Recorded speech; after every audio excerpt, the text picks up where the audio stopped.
Welcome to Understanding and Adapting Life. Webinars and podcasts focusing on many ways we can live a fuller life by adapting and accommodating for issues, difficulties, and challenges we experience in our daily lives.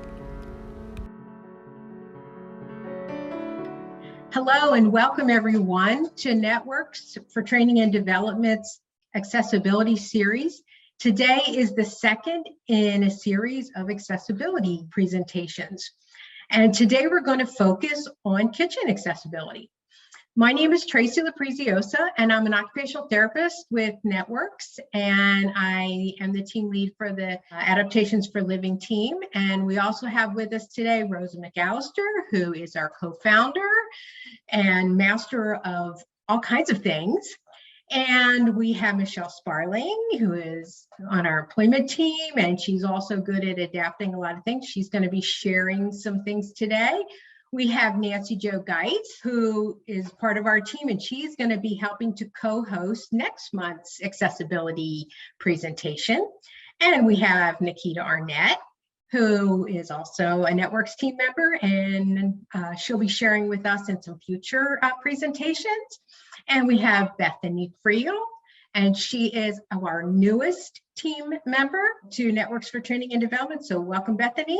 And I see we have a couple of guests here today. So Vanessa and Diane, if you would like, please join in at any time. If there's anything you want to share, or you want to show it on your camera, that would be great.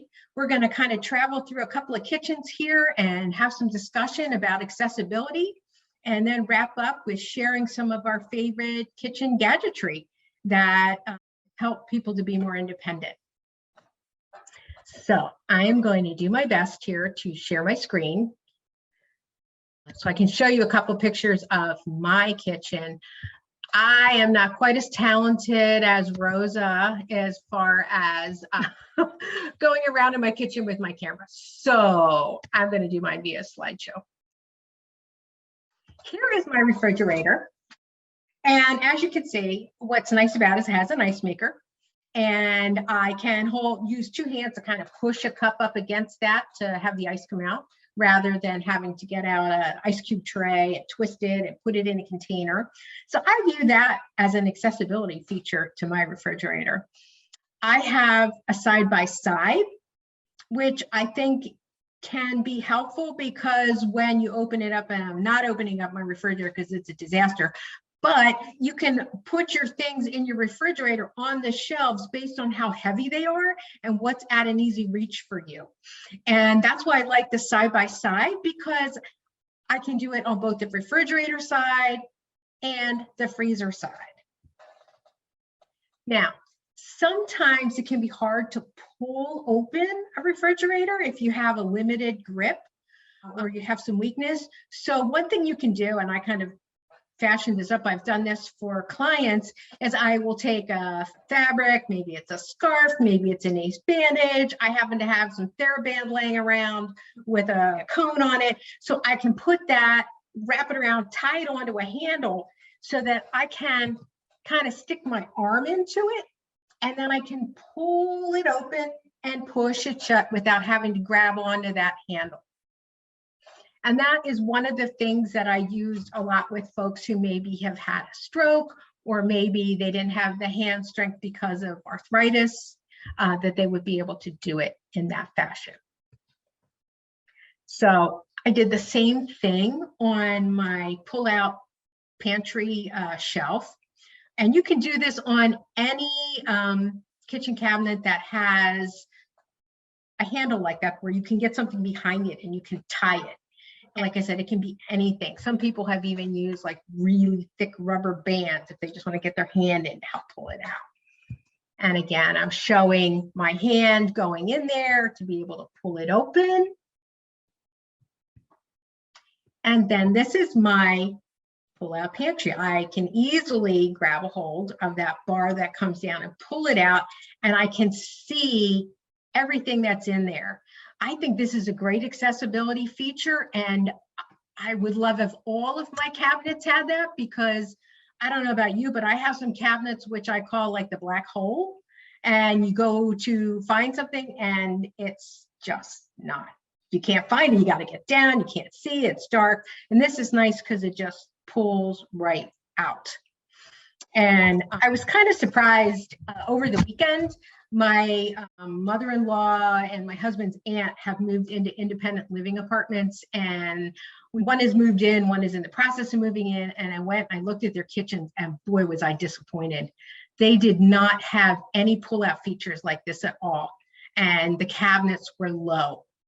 And I'm thinking, like, how do you expect an elderly person to be able to get down there and pull that stuff out? Like, what are you going to do? So if anybody has any comments or anything to share as we go along here, please chime in. This is that black hole I was telling you about. It's down low and it's a mess and it's dark. You can't really see, but on the left side of the screen, that goes way back behind another cabinet. So it's really not even accessible space. I can't even get back in there to get stuff. I have to like sit on the floor. So it's not accessible at all. My kitchen is kind of a model of not being accessible. So there are a lot of things we could problem solve on how to make it more accessible. And the one thing I did for this is I just kind of keep everything just inside the door that I use most frequently, which, as you can see, is my bread pans, my grater, my baking pans. And I don't know if you've seen these neat little lights.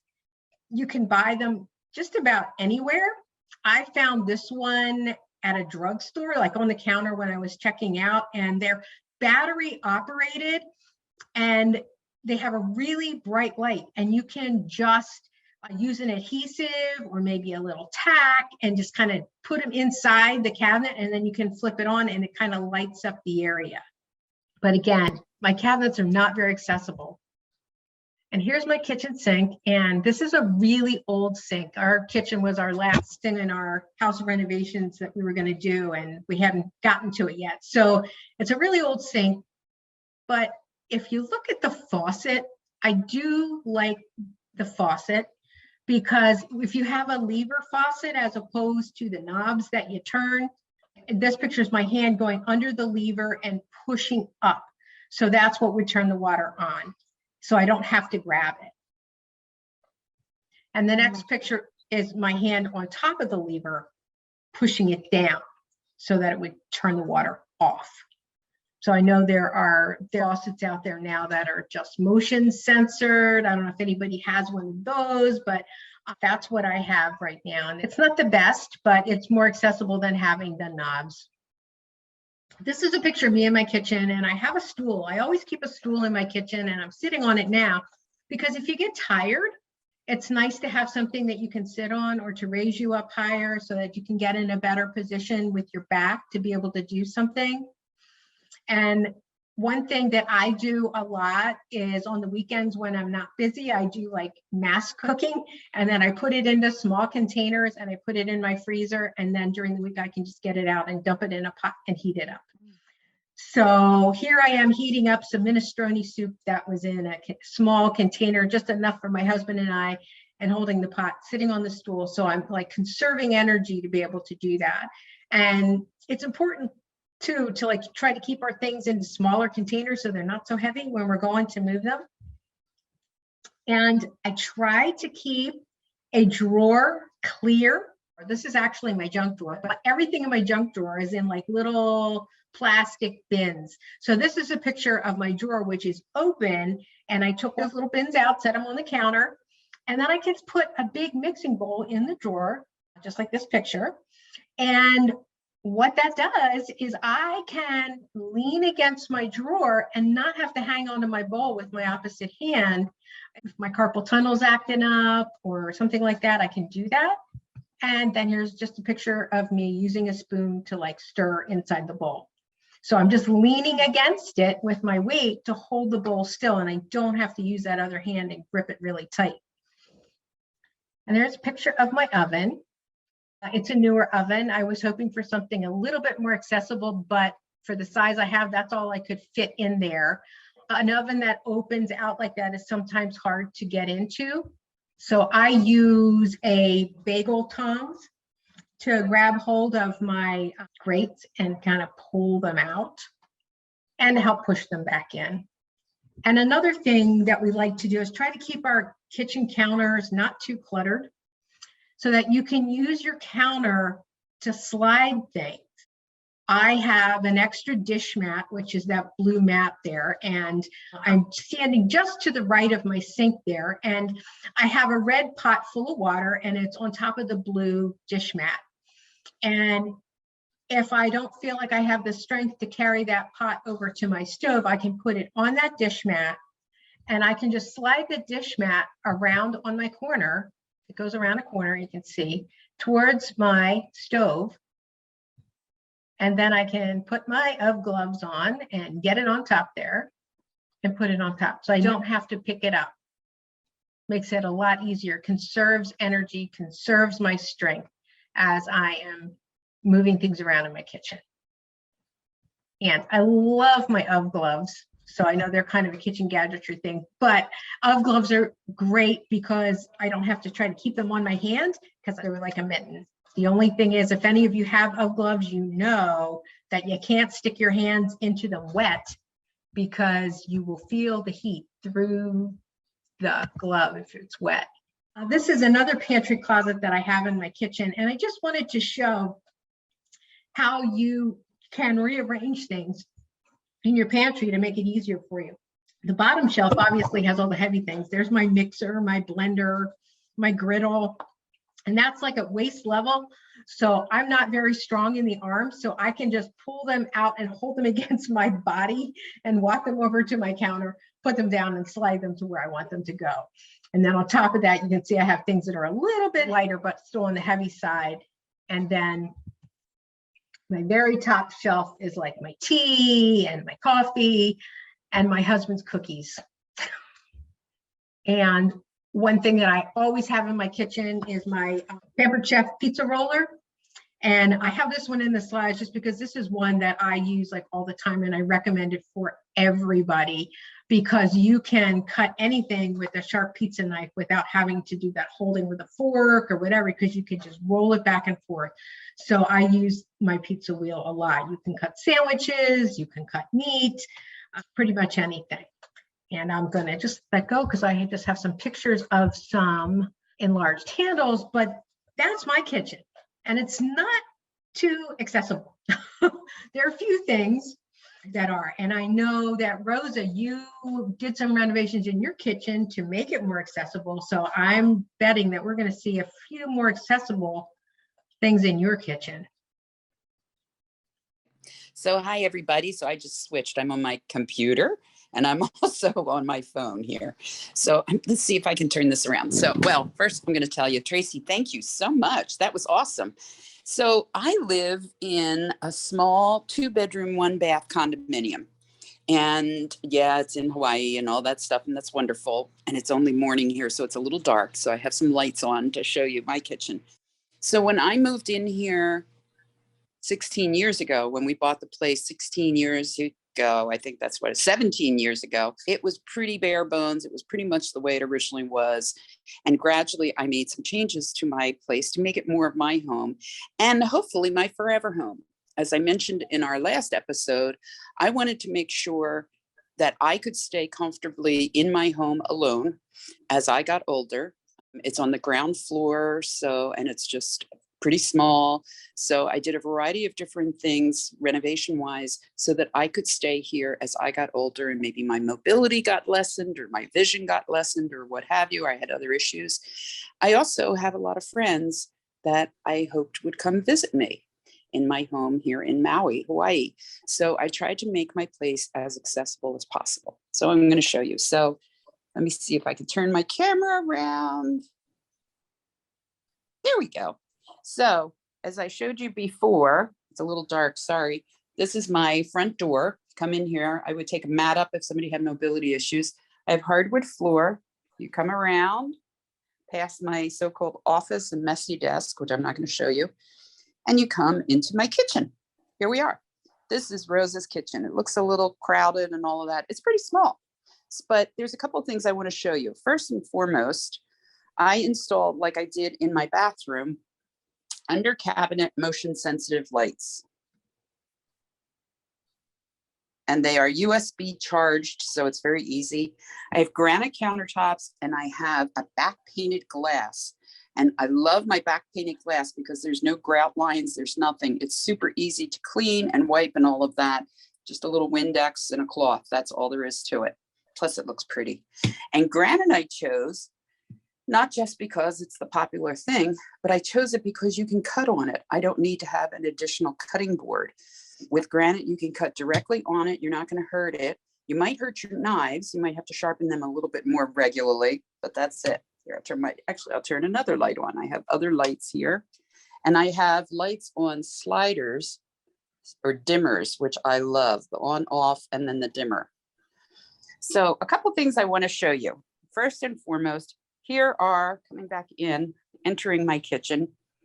Like Tracy, I have a double door side-by-side refrigerator, but unlike Tracy, mine is stainless steel. Now, what I really liked about hers, she didn't mention this, but she had a foreground background difference. Hers was, I think, a beige refrigerator, and then it had like a black line down and the handles were black. So if you had any kind of visual discrimination issues, you'd be able to sense that. You'd be able to see the difference where the handles were, which was very cool. And like her, I have the ice water dispenser and all of that. And then I have the freezer below, which I like. And looking up and thinking about accessibility, the side-by-side seems to be a little bit more accessible. And nowadays people are liking the pull-out drawer freezer. I'll show you all my veggie delights in here.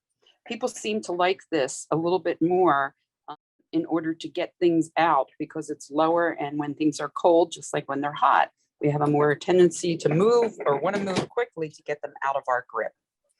So the other thing, similarly to the idea of things being low, I borrowed an idea from IKEA.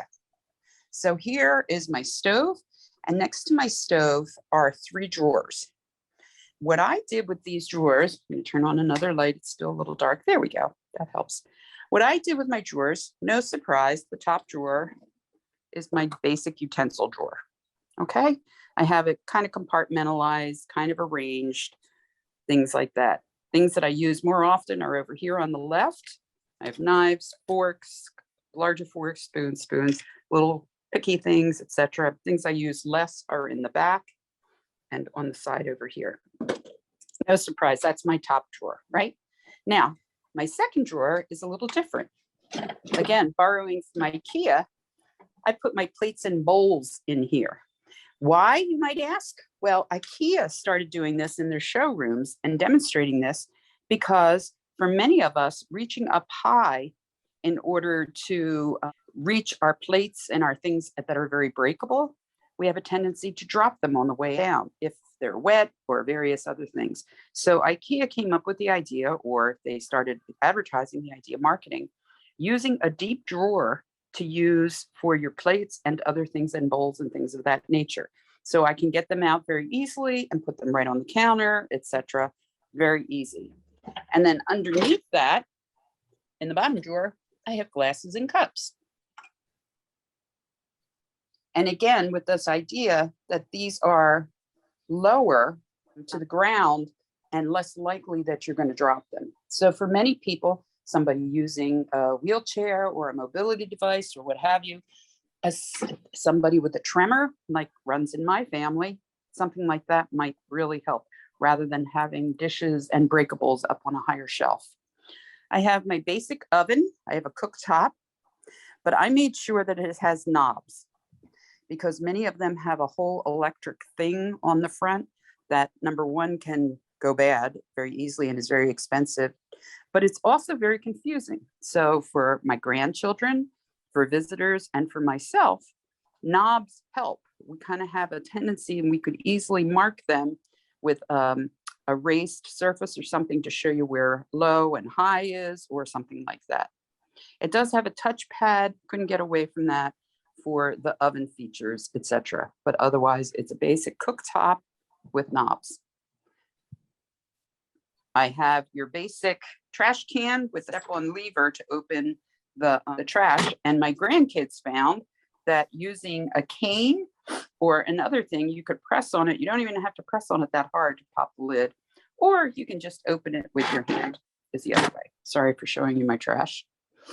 And the paste de resistance. Oh, well, actually, two more things I'll show you. Like Tracy, I have a lever faucet, but what I also have is my faucet comes out and it's a sprayer. So it's an all-in-one. So it can pull out, or with a button push, it can go into spray. And you don't have to push it that hard. Push on the other side, it goes back to regular. You can put it back in. Last but not least, the paste de resistance is my dishwasher. It's a drawer dishwasher. And the real reason I got this, I saw it on HGTV, and I coveted this, to be honest. I also thought, this might work. I rearranged where things were. In this space, it used to be where my refrigerator was in the old kitchen, but I moved things around. And so I wanted the refrigerator to move over here so that I could have a full-size refrigerator, and then move the dishwasher over here. But I have a beam here that goes up. It's a support beam. So a regular dishwasher could only open part way before it collided with the beam. But a drawer dishwasher could open fully, and it's way more accessible. So let me show you. So here is my top drawer, and it's the deeper of the two drawers. And here is my bottom drawer, which is the smaller of the drawers. You can operate one drawer or two drawers at a time. So what I oftentimes do is I usually just use the bottom drawer. But sometimes what I do when I have company is I'll stagger. I'll use one, and then while this is getting filled or getting cleaned or whatever, I can use the other. So again, you can use them together, or you can use them as one separately. And for somebody who has some mobility differences or some other things, this could be a lifesaver, not just for me because it opens pretty fully with the beam here, but also because I could be sitting, for example, in my wheelchair and still operate my dishwasher. And it's all push button. It's electronic, it's all push buttons, and they're minimal. If somebody had a visual discrimination issue or a visual issue, I would probably have to put some kind of button or raise something on there. So that's pretty much my kitchen. I love the dishwasher. I've never seen one like that either. And it really would be an energy saver. It is. A little bit like some things, it's a little bit more expensive to buy it initially. And here in Hawaii, I had to order it, and because they were not available. We don't have as much available here. We don't have like 100 stores to go to. We have Home Depot and Lowe's and an appliance store. That's it. So I had to pre-order it. It took several months actually to get here, but they're pretty popular now, and they're extremely energy efficient and really usable. And again, with this idea, kind of like with my drawers, with this idea of keeping things a little bit lower so that, especially when wet and more slippery, it doesn't have as far to drop, if you will. If I used a wheelchair or your stool, Tracy, I could unload or load by putting things in my lap and easily in. And with regular dishwashers, you have to manipulate holding the door open in order to get things in so it doesn't slam, and then you have to pull out the tray. With the drawer dishwasher, it all comes out as one. So it's not like different steps. And one thing, when you were sharing your fridge, I was thinking of mine, thinking that, oh, it's nice to have it side by side because I can organize it. But when I looked at yours, I was like, oh, when you open that up, I could see everything in your freezer. How cool is that? Because in my freezer, when I open it up, I can see what's in the front, but I can't see what's hiding in the back. And there are times when I have to take 5 things out to see if I can find that chicken that's in the back, or the ice cream, or whatever might be hiding back there.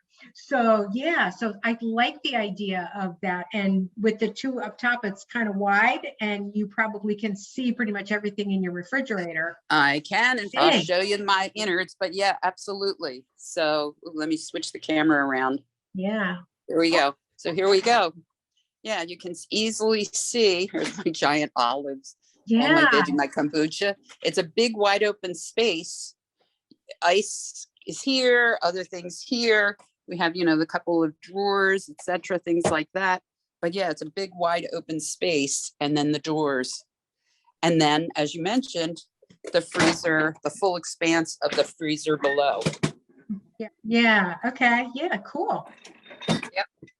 It's always interesting to see what different people have in their kitchens and how they use it and what's accessible. And sometimes what's more accessible for one person is less Absolutely. accessible for somebody else. And you just kind of Absolutely. have to play around with what works best for you. And I know we started to talk about a few little kitchen hacks as well. And in the chat, a couple people have already shared some. Andrew cool. says that his family uses scissors to kind of snip pizza to eat with a fork. That's a great idea. And that reminds me about, there's a restaurant that I used to go to that they would serve the French onion soup and they'd serve it with a pair of scissors. Because you know how hard it is to always be cutting that cheese? So you can like scoop it up and snip it. And it was so much fun. So like now, it's fun to take scissors with me when I'm going somewhere that doesn't do that, because it's really cool. That's and Chris, what a great marketing strategy too. Our cheese is so thick that you have to cut it with a scissors. Right. Yeah, it makes it so much fun to eat. Chris Rood had shared that she keeps a rubber band handy in her kitchen to put around bottle caps to help twist open bottles. Oh yeah. I thought that's a great idea too. I know that I have lots of little rubber bandy things in my kitchen too. And the rubber things that you can open jars, and there are other little hacks, like if you put the jar down and you stand up and you put all your weight down on top of the jar, turn with a full arm with all your weight, it opens up a little bit easier, or you knock it on the side of the cabinet, right? But my favorite is the under the cabinet mount that's like a little V like this. And I know we talked about it, some of us were chatting about it the other day and nobody had one, but I used to have one and it had little teeth on it. And what was so great is that I could just stick my jar in with two hands and go like this. Rosa has the handled one right there, same kind of thing, but there are some that mount up under your cabinet. Make it super easy to just take your two hands, because the one Rosa has, you have to hold the jar with one hand, put that on top with the other and do it. Or you could put it in your drawer, your junk drawer that you empty out, stick that jar in there, and you could use two hands on the gripper to open it. That's what I was thinking after you were showing the drawer trick. I love it. And Michelle was showing one of those rubberized grabbies as well. Yes. I need a new one. I use this all the time. Yeah, they're great. It has almost looks like a bite mark out of it. I use the drawer liner. I like it better than those rubberized ones. I have more control of the grip with this. So it's just a piece of the, I keep that handy. That's a good idea. I'll have to get some of that. I probably have some. So Tracy, you shared your pizza cutter.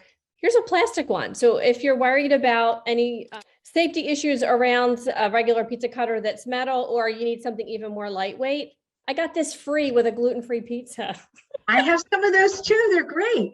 So look for really inexpensive, go to the dollar store, because I'm going to show you some Pampered Chef things.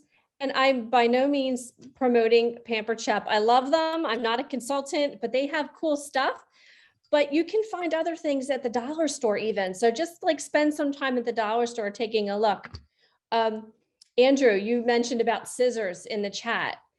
These are Pampered Chef scissors that are made specifically for cutting that motion. And it has a safety to it as well on the back that you can lock it.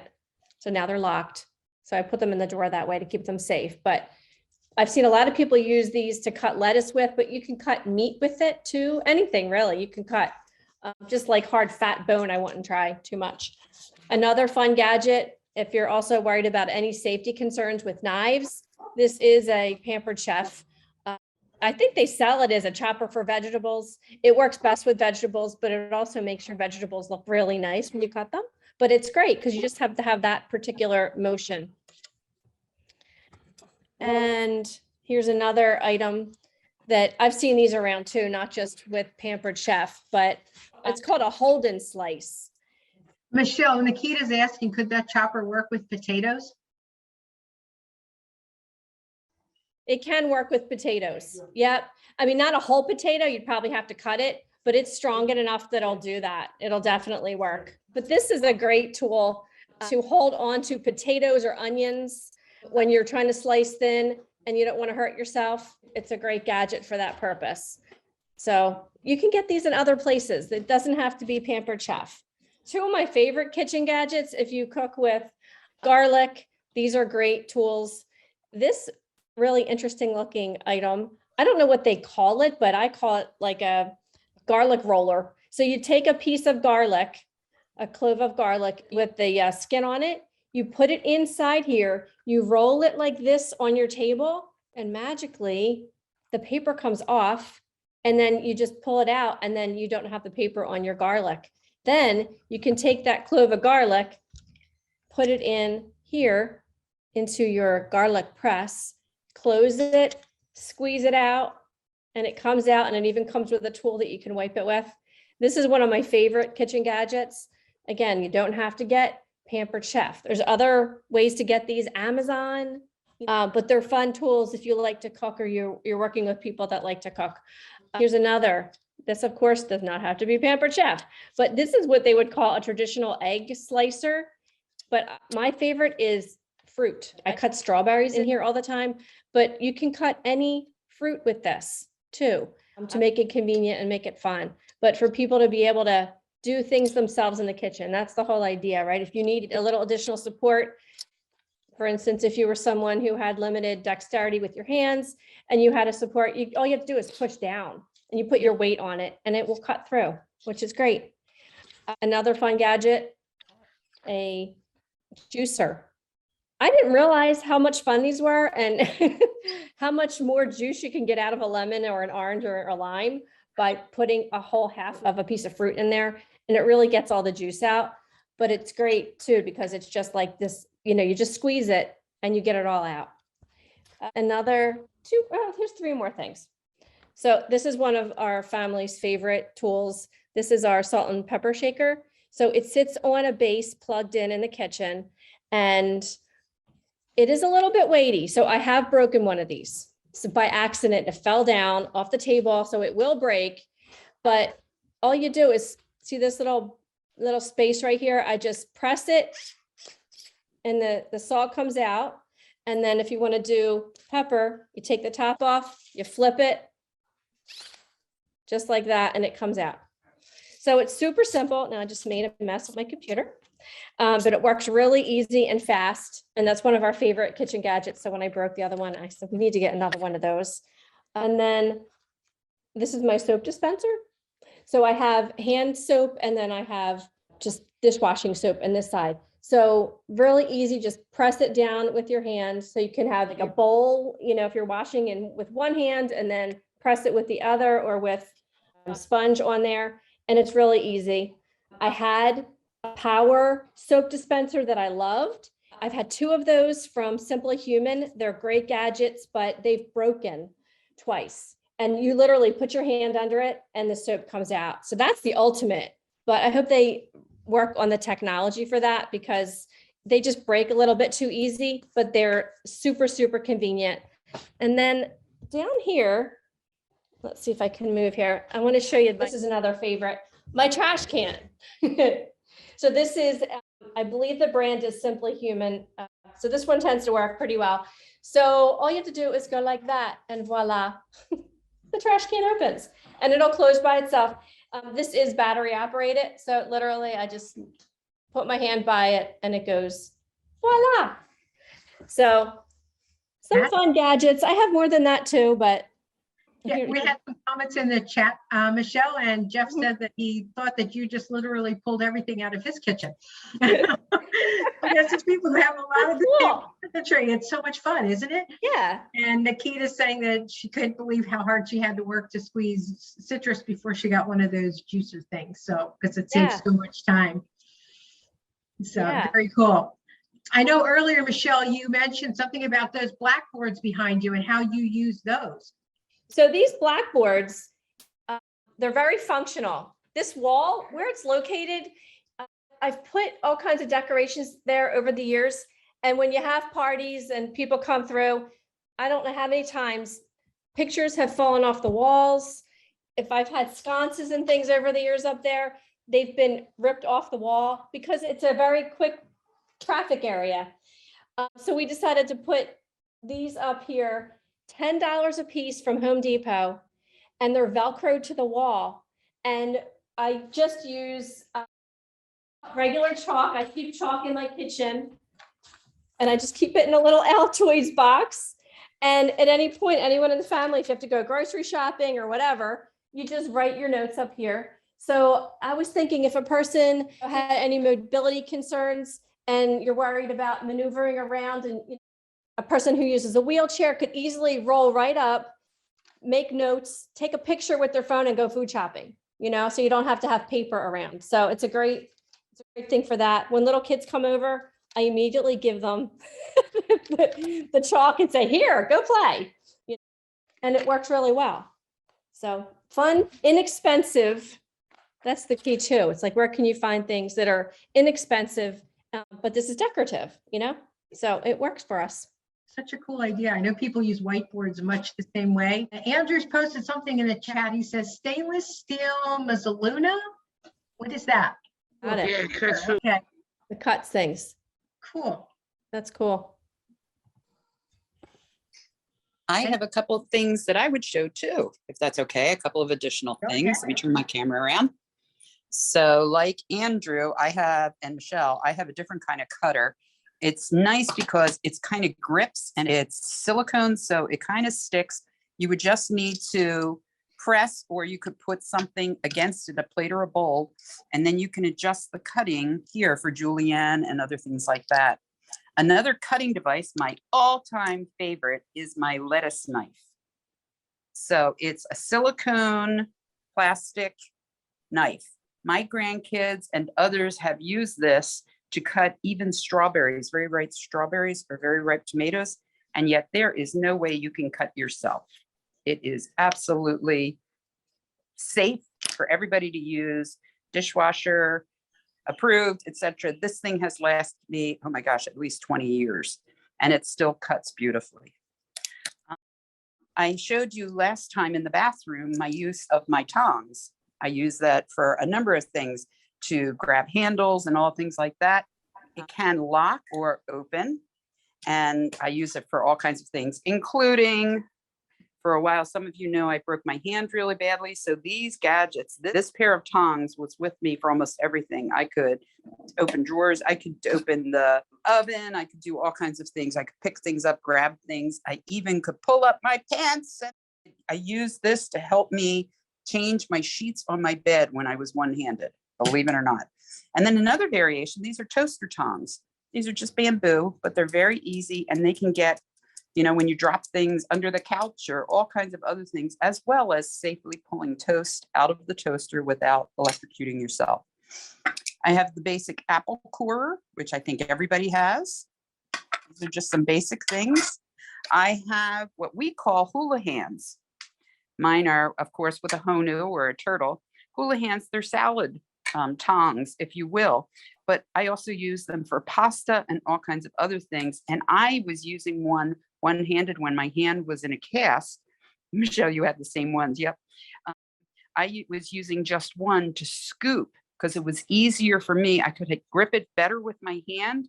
And when my quote bad hand was finally starting to function a little bit more, I didn't have much grip at all, but I could use this much better than a wooden spoon or other spoons in order to serve myself.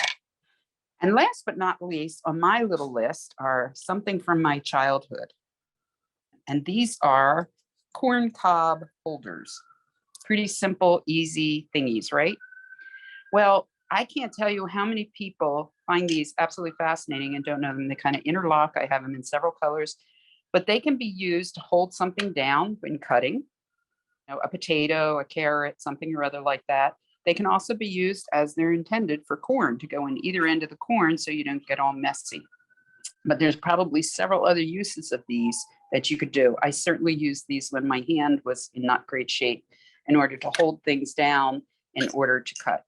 So they're just a few more of my fun gadgets. Very cool. Does anybody else have some gadgets they'd like to share? Oh, Nancy Jo, you have one? Okay. While she's getting her gadget, I'm going to quick show a couple of mine. This one is an avocado scooper. Like I can just scoop the avocado out and it comes out in some nice strips. And so I don't have to like peel it. Okay, Nancy Jo's back. She has an apple core cutter. Rosa, I think it's just like yours. A little bit different. Hers has bigger handles. It looks very similar.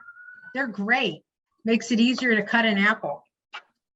Cutting is one of those tricky things. I have been notorious for cutting myself. I went and invested years ago in these wonderful Cutco knives, which are very, very sharp, and they have cut me very well.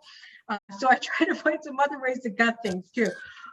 But this is one of my last thing that I'd like to share. This is from Pampered Chef, and it's a slicer, and I can adjust the thickness of the slice, and I can stick into whatever it is I'm cutting, and I just go like this, and wonderful, evenly sliced, whatever it is I'm cutting, zucchini, onion, whatever, comes out the bottom, and it's sliced perfectly. And my word of advice that I've learned from experience is if you can't find the top, don't use it because you'll slice your finger. So it's a great tool, but we've had a lot of gadgets here. Chris Rude in the chat says, I use plastic spoons to open soup cans. Yeah, we don't like to do a pop top. Sometimes people use like a can opener or a knife or something like that as well. I've attached in the chat a little way back just a list of some kitchen tips that I used to share with some of my clients when they just needed a little bit of energy conservation. So I attached that in the chat, and Andrew had attached a picture of the cutting tool. So if anybody else has some other cool things they want to attach in the chat, go for it. And does anybody else have anything else to share or add? I would just add, we talked before about the bathroom being the #1 place where injuries happen. And actually, nowadays, I'm wrong. It's the kitchen. Yeah. So anything that we can do for safety, and it's not just the cutting, like I'm Right. sure we've all cut ourselves. It's the dropping on our foot. It's all the, burning, all the other things, anything that we can do to help keep ourselves safe. And yet it's the bathroom, we talked about it, trying to make it more spa-like, more enjoyable. Well, the kitchen is an enjoyable place for many of us to cook and to prep and to eat and all of that stuff. So trying to make it, except for some of us, Nancy Jo. So why not make it as comfortable for us and, and individualized is the whole thing. Right. I was just looking for one more thing that I couldn't find quickly, but Tracy, I loved how you just used a mat to slide a heavy pot. So one of the gadgets I have, and I thought this would be perfect, I just couldn't find it quickly enough. I have a big scoop and it's got drainage holes in it. It's pretty decent scoop. So for pasta, you can literally scoop out the pasta. It'll drain over the sink instead of lifting, because that's hard for a lot of people, lifting a hot pot of boiling pasta. That's dangerous, right? And it's heavy for everybody. I know, I think of myself, I'm always like, let me make sure I put on my best gloves so I don't burn myself. But if you couldn't do that and you had a big scoop, you can find those easily too on Amazon, or just look online for giant pasta scoops. And they make it easier. I actually have a pasta pot that has like the strainer sets down in the pot and you cook it inside that. And then when your pasta is done, you just pull it up and you're pulling the pasta out of the water in the strainer. And then you can just kind of tilt it sideways and let it drain a little bit before you pop it into a bowl. Yeah. I like that too, but a lot of times I'll just sit my colander in my sink and slide my pot over and just dump it into the colander in the sink too. So lots of different ways to do things. We could probably go on and on and on about this. Jeff mentioned in the chat that he didn't realize all the hack things that people had given him or his wife, or that his wife bought over the last 26 years. And they are kind of fun things. But there's other kinds of things we like to give as gifts or get as gifts, things that kind of make life a little bit easier or interesting, a different way of doing things. I was going to say, Jess and I had fun shopping and outfitting when we opened our office in Northumberland County. It was a house and we were trying to make it look as accessible as possible. It was just a two-story house, which we couldn't make the upstairs really accessible, but we tried to make the downstairs as accessible as possible. And we went shopping a lot, like to Bed Bath and Beyond and all kinds of different places, and finding a lot of these things, all with kind of our eyeballs tuned into what could be accessible. And it was cheap and fun and coming up with all kinds of gadgetry. Jess, I'm putting you on the spot. What was one of your faves? I still remember going to a furniture store and literally testing every single rocking chair, glider chair they had there, and moving our bodies, configuring the different ways. Like, okay, if I have left side weakness, how difficult is it going to be for me to get out of this chair? How dense are the cushions? How much do they rock? Do they rock too much, too little? Ooh, the fabric feels funny. Like, we put on our different colored glasses and caps and whatevers, and like tried to just think through every possible scenario we've either experienced ourselves or loved ones or those we know, and just went through every possible situation, even with the microwave. How hard are the buttons to push? Oh, this door is really hard to open on this microwave. There is no way my grandma could open. Oh, we're not getting that microwave. Oh, this one has a really light touch to it to pull the door or to, what have you. And we had a blast. We played, we laughed, but we just kept exploring different things. And, some things were designed beautifully. And some things were almost there, but if it's not accessible, you can't kind of be accessible. Either you are or you're not. And it was something would almost be okay, but not quite enough. And so we passed on it. And we did find a lot of great stuff that off the shelf, not specifically made by any specialty anything. And we had a really awesome, adapted, universally designed, accessible office space. It was really cool. It was really fun. And I just want to point out, I forgot about this. I always love to tell the story of, the brand OXO, the kitchen gadgets. They're almost always black and white. So the story, as I remember it, I might be a little bit off. They were designed by a man who was trying to help his mom, who had, I think, Parkinson's, I forget, and some limited vision. I forget the exact story. But as she was getting older, and she was a big time cook and baker, he was trying to adapt some of her favorite utensils. So what he did is he dipped like the wooden spoons in cans of like latex kind of stuff, so that it would be better grip on the handle, but also that it would be a different color, foreground, background. So she would see better where to grip and hold, and she'd be able to sense that. And then he started doing different colors, and then he started adapting things. One thing led to another, and the OXO brand, which is Hug, Kiss, Hug, by the way, was created. And almost all of the kitchen utensils that we see, they're in every store now, all kinds of different things. Almost all of them are black handle with white usable surface for the foreground, background. They're latex, they're easily washed. A lot of them have carved grip now into the handle as well. And almost all of them have real accessibility in mind, and they're cheap. I've seen them. Like, the handles are kind of bumpy, so you have that texture. Yeah. Created with love. Oh, I see Nikita has her hand up. So I live in an apartment like millions of people do in this country. And our microwave is one of the ones that go above the stove. And I guess my question is it the landlord or the property manager, or whoever's responsibility to provide a microwave that goes on the countertop versus something that's on the stove for maybe someone who can't reach the microwave up top? Is it their responsibility? Is that your question? I don't think so. No. Is it a good thing to do if somebody needs it? Absolutely. So, it could go in negotiations or whatever, as you're looking for a place, saying, this is great, but that's not going to be usable for me. Could we move it down? If it's a nice landlord, they might do it. But I don't think under the ADA, I don't think they would have to do that. No, unfortunately. I was just curious because a few tenants on my floor that are older, like 90s, right? And I know that they have like some mobility issues, and I just like wonder about that kind of stuff. Yeah.